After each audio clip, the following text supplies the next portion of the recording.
Solomon was the wealthiest man in the ancient world. He did not pray for money. He asked for one thing, and wealth followed as the consequence. I am the millionaire priest, and I have spent 20 years documenting what Solomon knew. 2 books. The Confession Code. The 7 financial sins no priest will name from the pulpit, and the priest's ledger, the 40-year method for reading wealth before it arrives. One for where you are, one for where you are going. Both available now through the link in the description and the pinned comment below. I want to ask you something about your debt, not how much it is, though I will address the numbers before this teaching is over. Not what interest rate you are paying, not what kind of debt it is, not how long you have been carrying it. I want to ask you something more fundamental than any of those questions. I want to ask you what your relationship with your debt actually is right now. Not financially, emotionally, spiritually. Because here is what I have observed across 20 years of pastoral ministry about the people who have debt that they never seem to escape, regardless of their income, regardless of how many financial strategies they have tried, regardless of how sincerely they have prayed about it. The thing that keeps them in debt is not primarily the debt itself. It is their relationship with it, the way they have learned to coexist with it, the way they have made peace with it, the way it has become part of the background of their financial life, present, uncomfortable, occasionally anxiety-producing, but fundamentally accepted as a condition of their existence rather than treated as the emergency it actually is. And Solomon, the wealthiest financial mind in the ancient world, the man who documented more financial wisdom than any other human being in history, addressed this specific psychological condition with a directness and a specificity that I believe is the most practically useful single passage in the entire book of Proverbs for the person who is carrying debt right now. 5 verses, 1 specific proverb, and once you understand what Solomon is actually saying in it, and why he chose the specific images he chose, and what practical prescription he embedded in the language of those 5 verses, staying in debt will become not a financial failure, but a spiritual impossibility, because this proverb, properly understood, makes the acceptance of permanent debt incompatible with the entire orientation of financial wisdom that Solomon spent his life teaching. Welcome. I am the millionaire priest, and today we are going inside Proverbs 6, 1 through 5, the 5 verses that make staying in debt impossible for the person who applies them. Let me read the passage first in full, because I want you to hear it before I begin to unpack it, and I want you to notice the language, the specific images Solomon chose, before I explain what they reveal. Proverbs 6, 1 through 5. My son, if you have put up security for your neighbor, if you have shaken hands in pledge for a stranger, you have been trapped by what you said, ensnared by the words of your mouth. So do this, my son, to free yourself, since you have fallen into your neighbor's hands. Go to the point of exhaustion. Humble yourself. Press your neighbor. Allow no sleep to your eyes, no slumber to your eyelids. Free yourself, like a gazelle from the hand of the hunter, like a bird from the snare of the fowler. There is more financial intelligence packed into those 5 verses than in most books written about personal finance in the last 50 years. Let me take you through every element of it. The first thing I want you to notice is how Solomon describes what debt is. Not a financial instrument, not an economic tool, not a neutral mechanism for leveraging future income against present need. A trap. You have been trapped by what you said, ensnared by the words of your mouth. 2 images in the same sentence, trap and snare, both drawn from the vocabulary of capture, of an animal caught and held against its will, of a creature whose freedom of movement has been eliminated by something it walked into before it understood what it was stepping on. Solomon is not being dramatic or hyperbolic. He is being diagnostically precise. Debt, in his understanding, is not a neutral financial condition. It is a condition in which freedom of movement has been eliminated. Where you must go, what you must do, How much of your income must flow in a specific direction before you have any choice about where it goes? All of that has been determined by the trap you walked into. And the person who has accepted debt as a permanent condition of their financial life has accepted permanent captivity as the framework within which all their other decisions must be made. Proverbs 22:7 is Solomon's fuller statement of the same principle. The rich rule over the poor, and the borrower is slave to the lender. Slave. The relationship between a debtor and a creditor in Solomon's economic theology is a relationship between a free person and a master. The debt gives the lender a claim on your future, on your time, on your income, on your decision-making that is structurally identical to servitude. Every month that you service a debt, a portion of the work you have done during that month does not belong to you. It belongs to the lender. Your labor, your time, your creativity, your effort, measured in money, flows towards someone else before it reaches you. Solomon is not making a moral argument against the existence of debt. He is making a structural argument about what debt does to a person's freedom. And the household that has accepted this as a permanent arrangement has accepted a permanent diminishment of its financial sovereignty that no amount of additional income fully compensates for. Now read the prescription Solomon gives, the specific instruction that follows immediately from his diagnosis of debt as a trap. So do this, my son, to free yourself. 3 words that carry everything. Do this to free yourself. Not do this to manage your debt more effectively. Not do this to negotiate better terms or reduce your interest rate or restructure the schedule. To free yourself. The goal Solomon sets for the person in debt is not management of the condition. It is escape from it. And this distinction between debt management and debt freedom is the precise psychological shift that makes it impossible to stay in debt once you have genuinely internalized this proverb. The person managing debt has accepted the condition and is attempting to make it more bearable. The person pursuing freedom from debt has set as their singular, non-negotiable financial goal the complete elimination of every financial arrangement in which another party holds a claim on their future income. These are not 2 different strategies for the same goal. They are 2 different relationships with the debt itself. Now let me give you the 4 specific principles embedded in Solomon's prescription, because each one is worth examining separately. The first principle is the principle of urgency.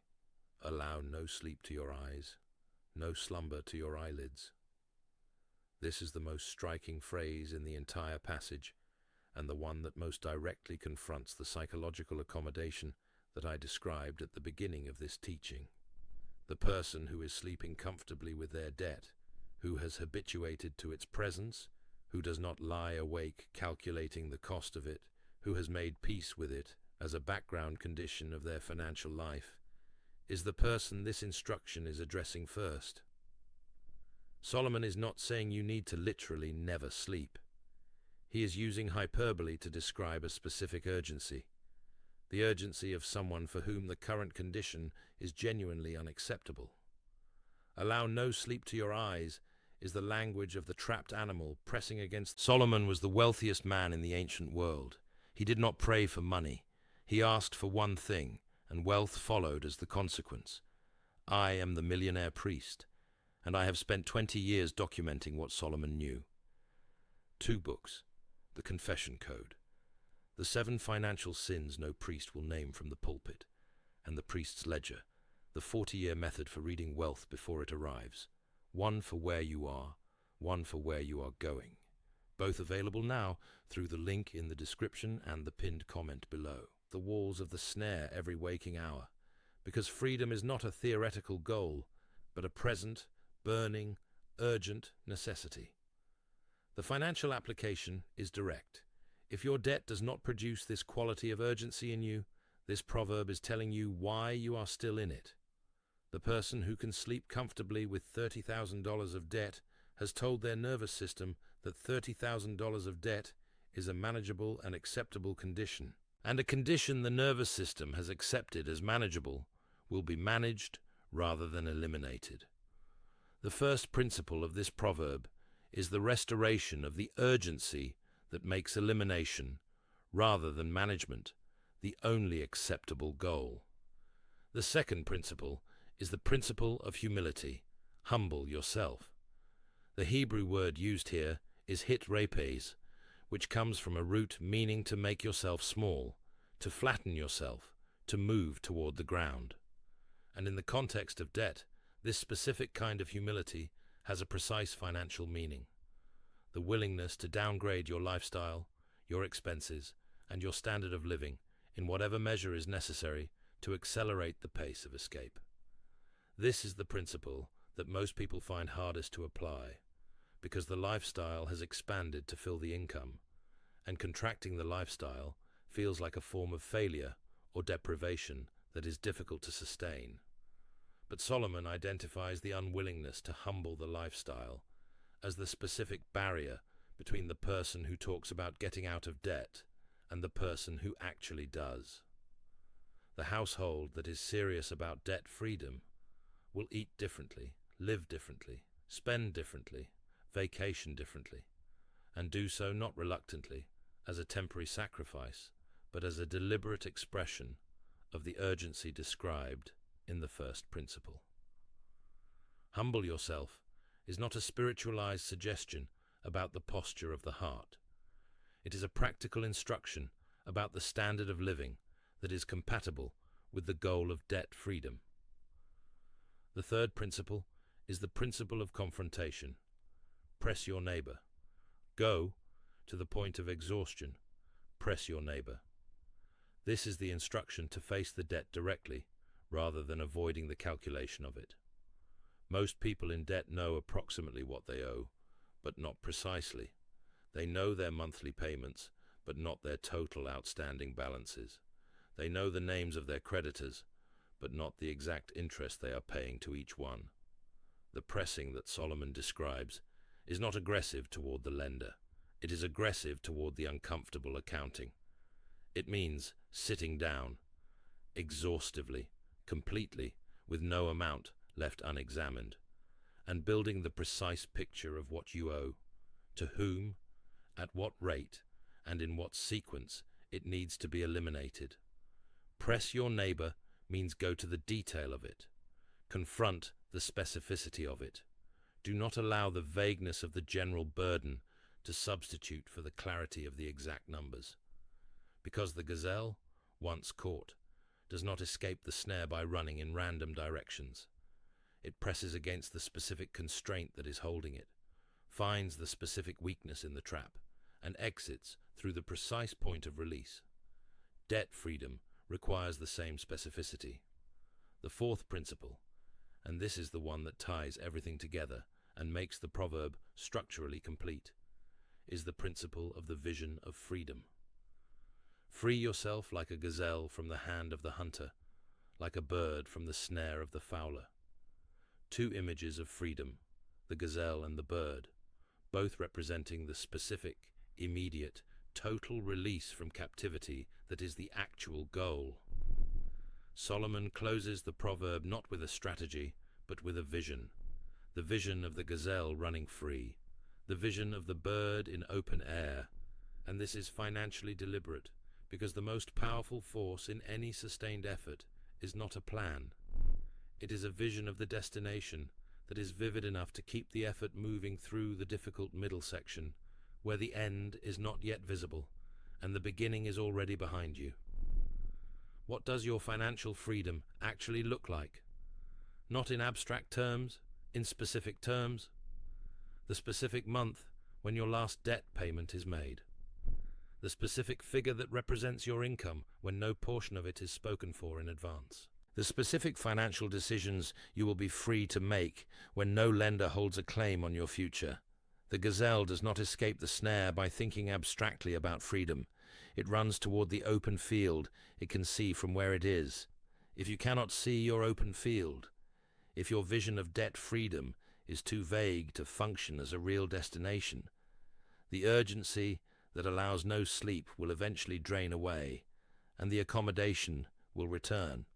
Now I want to give you the complete application of this proverb as a practical framework, because Solomon gives us both the diagnosis and the prescription, and the only thing that remains is the execution.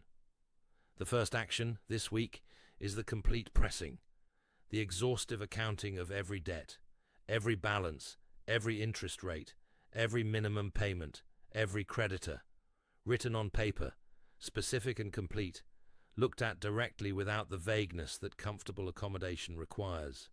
This is the confrontation Solomon describes. It is uncomfortable. Do it anyway. The second action is the humbling.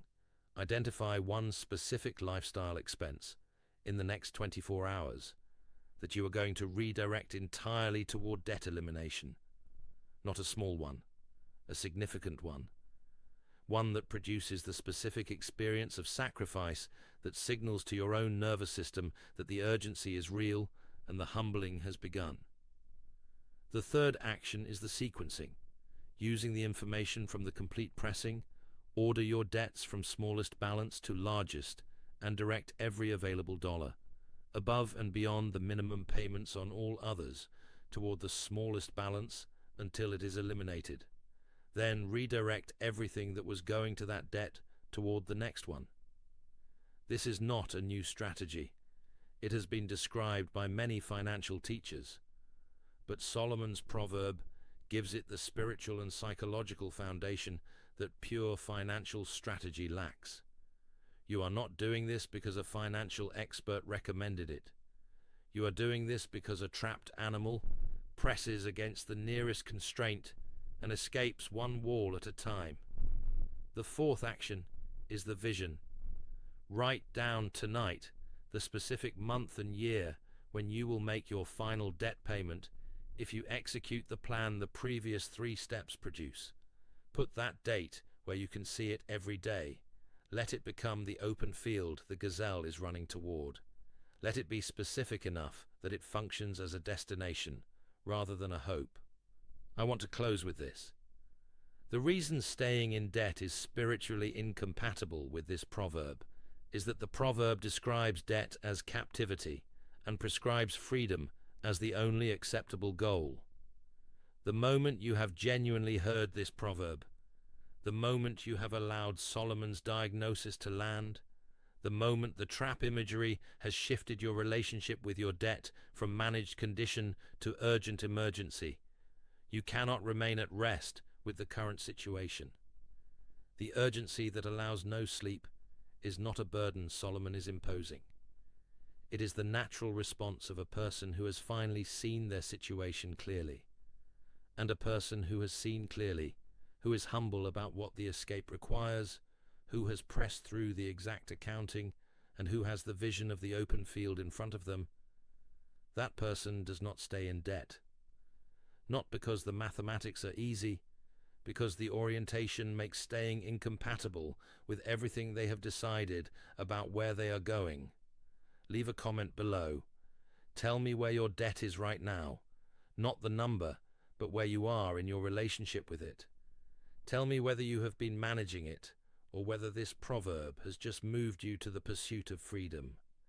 This community is built on honest conversations that produce real change, and I read every one. If you are new here, welcome to the Millionaire Priest. Subscribe and hit the bell. Every week we go this deep at the place where faith and finances meet. And there is much more coming. May you be the Gazelle. May you press against every constraint with the urgency that allows no sleep. May you humble yourself enough to make the escape possible. And may the specific month and year of your last debt payment become as vivid and as real to you as the open field is to the animal that has just found the way out. Amen.